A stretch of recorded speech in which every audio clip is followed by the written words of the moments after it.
moko zwa ya embeli oyo okomona noko na yo akobima liboso okozwa mwa flèche wana otuti ye wana.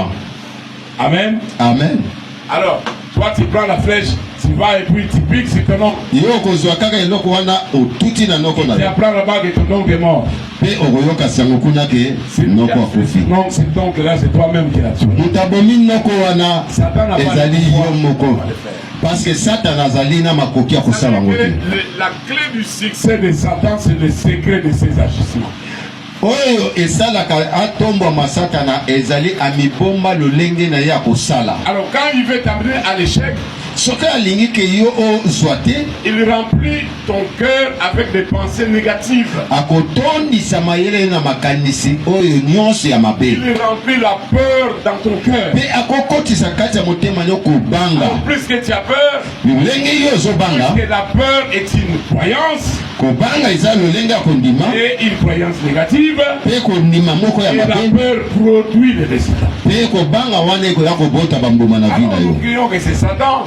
Nous ignorons que nous-mêmes nous avons été amenés à être instruments pour Satan. Amen. Amen. Les enfants sont là du matin au soir. Ce qu'ils font, ils les injurient. Ce que tu fais, c'est de les maudire. Tu n'es jamais intelligent. Toi, tu mourras avant. Toi, je ne vois même pas ce que tu vas produire. L'enfant te fait, tu ne te maîtrises pas pour corriger l'enfant. Toi, tu es allé le maudire de l'histoire. Mais ce qui va arriver à cet enfant-là, ce n'est pas Satan, c'est toi-même. Il a utilisé la ruse. Parce que yé asaleli mayele mabe. À ce point-là. Pour amema yo obimisa maloba wana. Quelqu'un dise amen. Amen. Vous savez, dans le livre de Colossiens, je vais vous lire quelque chose. Jésus-Christ a été amené sur la croix.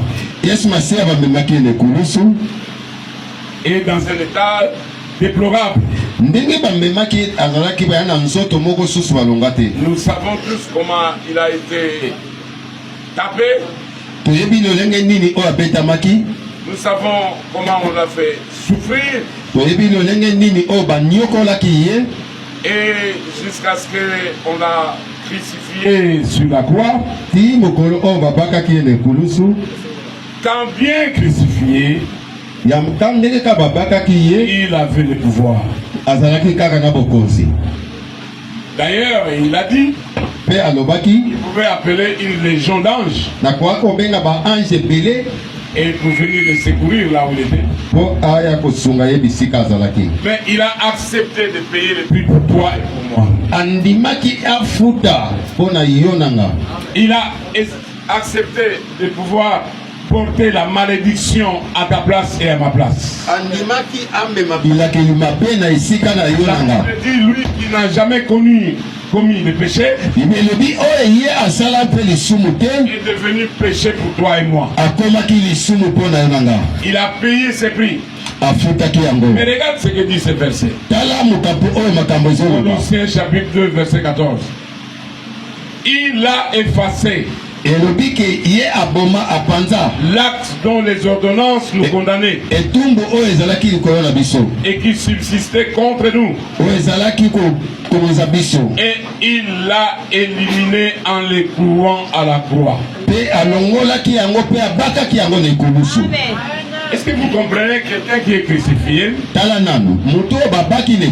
Lorsque Jésus-Christ était crucifié, il était calme et posé sur la croix. Mais pendant qu'il était calme et posé sur la croix, il a effacé, c'est-à-dire il n'a pas laissé de traits, mais il a effacé. L'acte dont les ordonnances nous condamnaient. Toutes les condamnations sur nous, Jésus-Christ était en train d'effacer ça.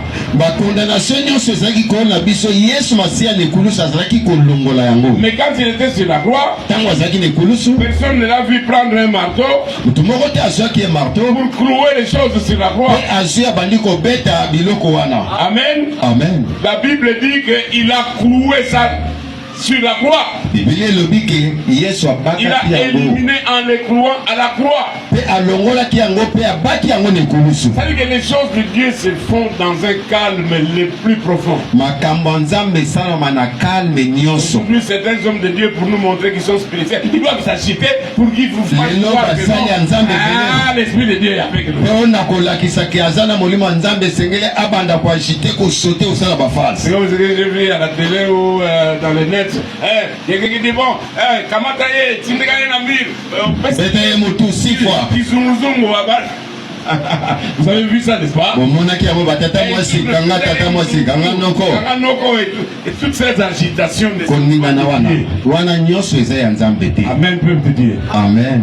Avec Dieu, les choses sont calmes et sont sûres. La pouvoir de Dieu agit. C'est le pouvoir. Lorsqu'on a arrêté les amis de Daniel, Abednego, Meshach et Shadrach, on leur a dit que vous devez adorer le faux Dieu. Nous, on ne fera jamais ça. On leur a dit si vous ne faites pas ça, on va vous mettre dans la fournaise. Nous, on ne fera jamais ça. Devant eux, on a demandé à ce que